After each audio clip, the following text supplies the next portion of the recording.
Global Hawk or a fighter, but I'd stick with the Global Hawk. But I'd really like to address a point about the pilots before we move on to the Twin Towers. Okay, absolutely. All right, let's deal with the pilots when we come back from this break. It is coming. We are coming up on 30 minutes past the hour. Our guest today, like I said, did not fall off of a turnip truck. It's Nila Sagadevan, and he's a pilot of 30 years, knows what he's talking about. We'll be back right after this break. And by the way, if you have a question, give us a call, 1-800-259-9231. This is GCN, the Genesis Communications Radio Network.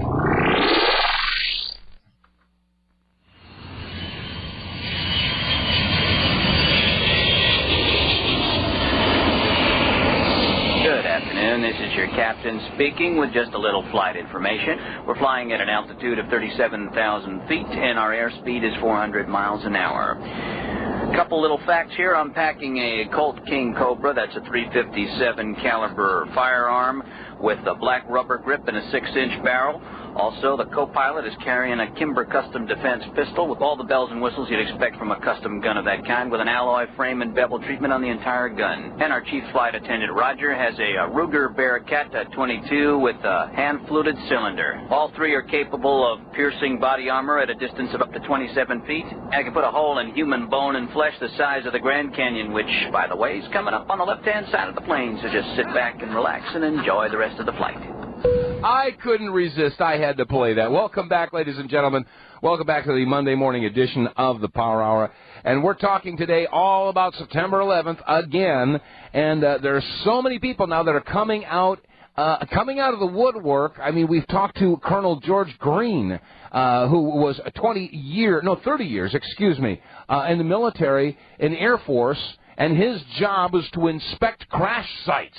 He is agreeing with what we're saying, that it could not have been a 757 that hit the Pentagon, and that the planes that hit the towers were likely not the ones that took off from the airfields. And then last week, and a return engagement is scheduled for this week with retired two-star General Bert Stubblebine. He agrees with us. And our guest today is Nila Sagadevan, and he's got a 30-year track record with the airlines. And we were just getting into the issue about the pilots. Before we move on to what happened in New York City, I would ask you, now, what information do you have about the pilots? You were just going to open up that can of worms. Go ahead. You know, Dave, being a gun buff myself, I have to smile at that commercial. I think that's hilarious. Isn't that right? You know, that also should arouse the curiosity of your listeners, because when you... Out of those 4 captains of the 4 aircraft that were hijacked on 9/11, 3 of those guys were ex-Vietnam fighter jocks. These guys are beefy, 180-pound studs. Nobody with a box cutter is going to wrench these boys out of their seats. People don't realize it. But let's get beyond that. You know, getting back to these pilots, I have 2 reports that were obtained through the Freedom of Information Act by 2 different sources, and I found them to be authentic, of the flight manifests of the 4 airplanes that allegedly crashed into the towers in the Pentagon on September 11th. On none of those flight manifests carries the name of a single passenger with an Arab name. So, go figure.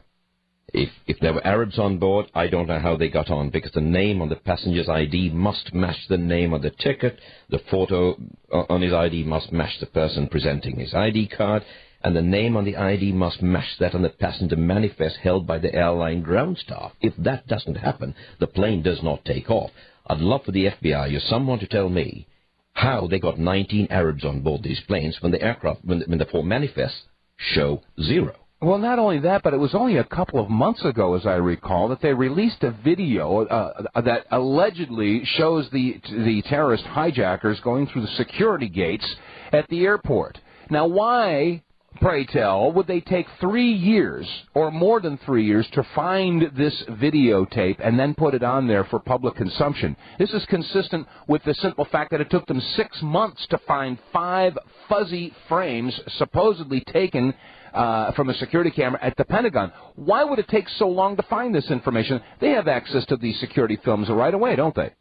Talk about security films. I've been told that there are, it's inarguable that the Pentagon is the most heavily defended and protected building on the face of this planet.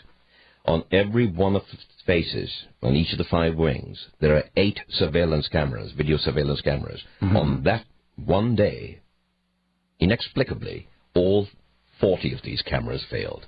There's not a single shot of it. Isn't that special? Isn't that special? Okay. Dave, getting back to these pilots. Yes, please. Now, let's say these guys somehow got on board. Heaven knows how, but let's say they did.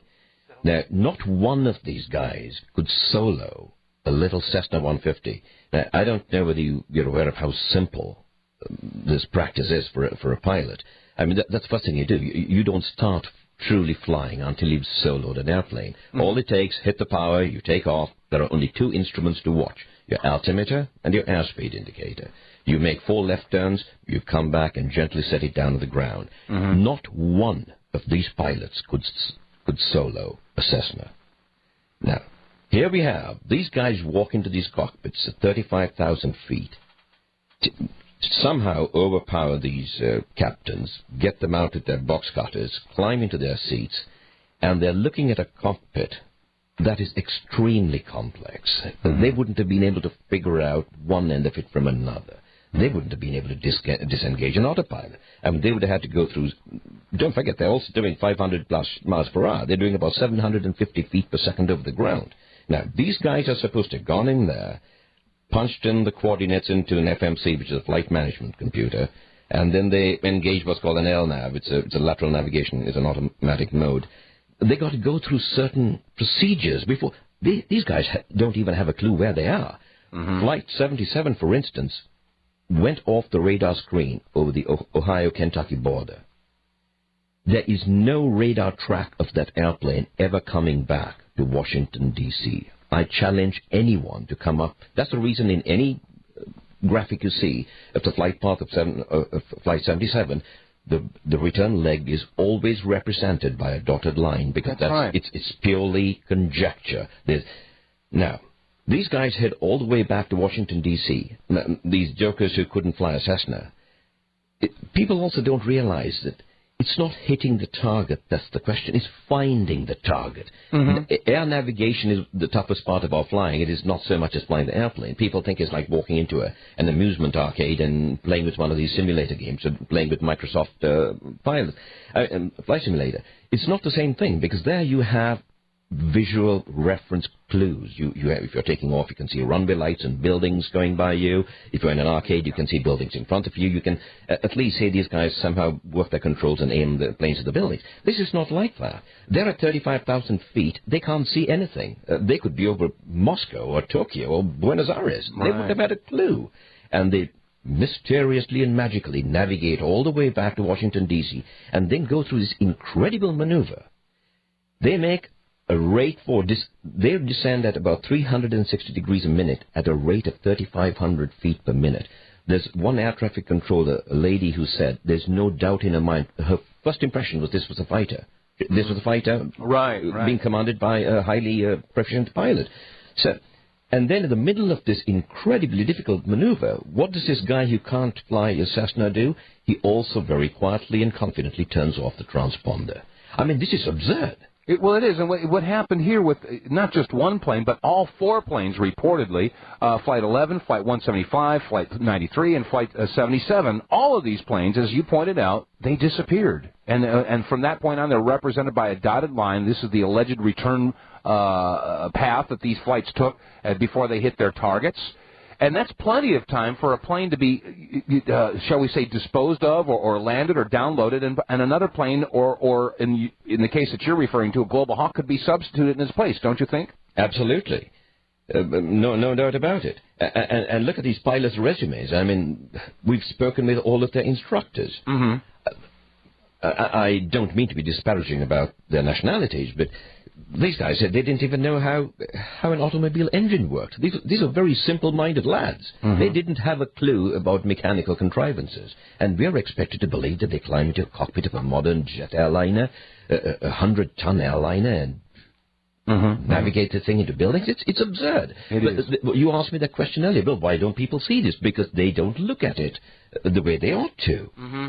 Okay. I tell you what, the callers are starting to back up, but before we go to the phones, there's a couple of points that I'd like you to make here, if you could address two things. First of all, you've been showing some of the videos, painful questions, or I'm sorry, painful deceptions from Eric Hufschmid, the video that we produced here, 9/11 in Plain Sight. You've been having gatherings on a regular basis showing this to other airline pilots and professional individuals. What's the update? What is the general consensus? How is this information being received? Well, almost invariably, they walk in quite skeptical, and they leave shaking their heads in a state of utter disbelief. So never fails. So basically, you're saying that overwhelmingly it's being accepted by these individuals once presented with this photographic and video evidence, and then just utilizing common sense. Without a doubt. You can't help but do so, because to any rational mind, I have about 5 different DVDs in this, including yours, of course. Mm-hmm. I mean, to anyone who sits down and watches these things attentively and with an open mind, it's impossible for them not to be swayed. Simply impossible. All right. Thank you very much. I'm thrilled to find that so many people are getting to watch this through the efforts of yourself and other folks like you that are having these gatherings, if you will, and inviting people over to say, hey, look, just open up your mind and take this information in and you decide for yourself. Don't let anybody tell you what to think. You know, like the mainstream media will show people pictures and videos and they tell you what you're looking at. We didn't do that with 9/11 Plain Sight. We simply present the information and ask you, what do you see? And if you see this, then that does not that lead us to certain questions, and that's how we handle this whole thing. One more quick question before we get to the phones.